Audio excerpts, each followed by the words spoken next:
Friends, welcome to cookie to kitchen. இன்றைக்கி நம்ம cookie to கிச்சனில் நல்ல ஒரு சூப்பரான டேஸ்ட்டில் ஹோட்டலில் செய்கிற மாதிரியான வெங்காய சட்னி எப்படி செய்கிறதுன்றதை பார்ப்போம். இந்த வெங்காய சட்னி சுட சுட இட்லி தோசையோட, பஜ்ஜி போண்டா வடையோடையும் சாப்பிட ரொம்ப டேஸ்ட்டாக இருக்கும். இப்போ இதை எப்படி செய்கிறதுன்னு பார்க்கலாம் வாங்க.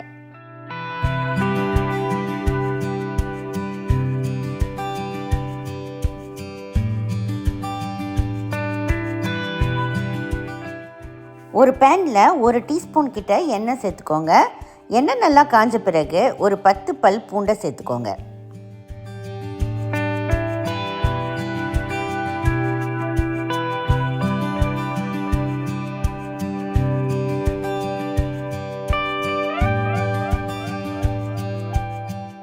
கூடவே ஒரு 10 சின்ன வெங்காயத்தையும் சேர்த்துக்கோங்க. அடுப்பை மீடியம் ஃப்ளேமில் வச்சு இது ரெண்டையும் நல்லா வேகிற அளவுக்கு வதக்குங்க.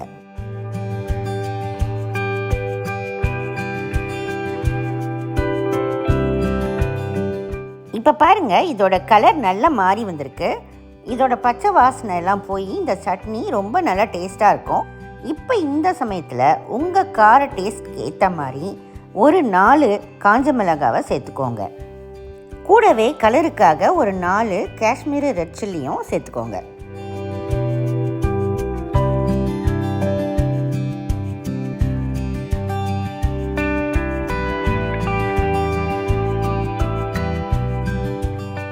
இதெல்லாம் நல்லா இந்த மாதிரி வறுத்த பிறகு 2 மீடியம் சைஸ் வெங்காயத்தை ஒரு 1.5 கப் அளவுக்கு நீல வாக்கில் கட் பண்ணி இதில் சேர்த்துக்கோங்க.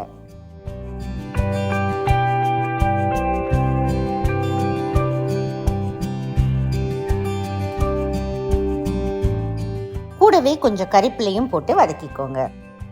இந்த சட்னிக்கு தேவையான அளவு உப்பும் சேர்த்துக்கோங்க.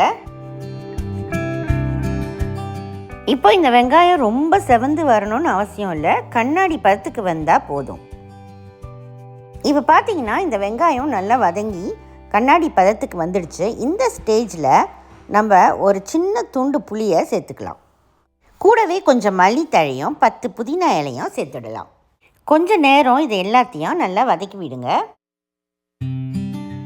இப்போ பாருங்கள், இதெல்லாம் நல்லா வதங்கிடுச்சு. இந்த ஸ்டேஜில் கடைசியாக 2 டேபிள் ஸ்பூன் அளவுக்கு பொட்டுக்கடலை சேர்த்துக்கோங்க. அப்படி இல்லைன்னா வறுத்த தோல் இல்லாத மல்லாட்டையை கூட நீங்கள் இதில் சேர்த்துக்கலாம், ரொம்ப நல்லாயிருக்கும். ஸ்டவ்வை ஆஃப் பண்ணிவிடுங்க. அந்த சூட்லேயே ஒரு 2 நிமிஷம் அப்படியே நல்லா வதக்கி விடுங்க.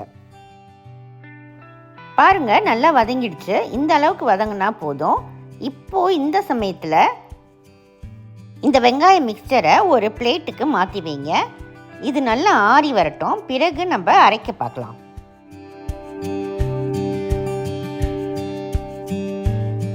இப்போ இந்த வெங்காய கலவையை ஒரு மிக்சர் ஜாருக்கு மாற்றிடலாம்.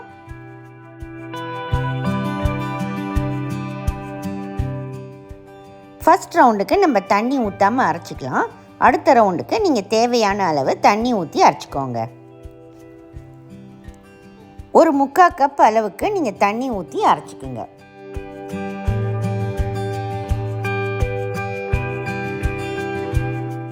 இதை ஒரு பவுலுக்கு ட்ரான்ஸ்ஃபர் பண்ணிவிடுங்க. மிக்ஸி ஜாரில் கொஞ்சம் தண்ணி ஊற்றி அலசி இதில் ஊற்றிக்கோங்க.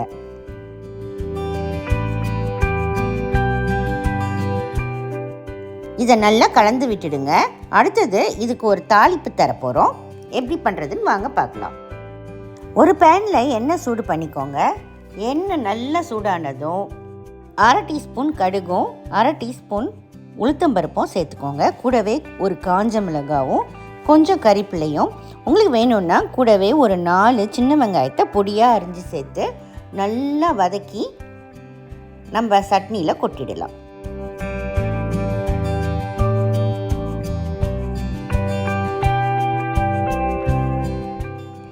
இப்போ இதை நல்லா கலந்து விட்டுடலாம். நம்மளுடைய சூப்பரான வெங்காய சட்னி ரெடி ஆயிடுச்சு. நீங்களும் இதே அளவுகளோட உங்கள் வீட்டில் செய்து பாருங்கள். நிச்சயமாக உங்கள் எல்லாருக்கும் ரொம்ப பிடிக்கும். இந்த வீடியோ உங்கள் எல்லாருக்கும் ரொம்ப பிடிச்சிருக்கும்னு நினைக்கிறேன். உங்கள் எல்லாருக்கும் பிடிச்சிருந்தா குக்கி டு கிச்சனுக்கு மறக்காமல் சப்ஸ்கிரைப் பண்ணுங்கள். நம்ம அடுத்த வீடியோவில் ஒரு புது ரெசிபியோடு நான் உங்களை சந்திக்கிறேன். அதுவரை பாய் பாய். சமைப்போம், ருசிப்போம்.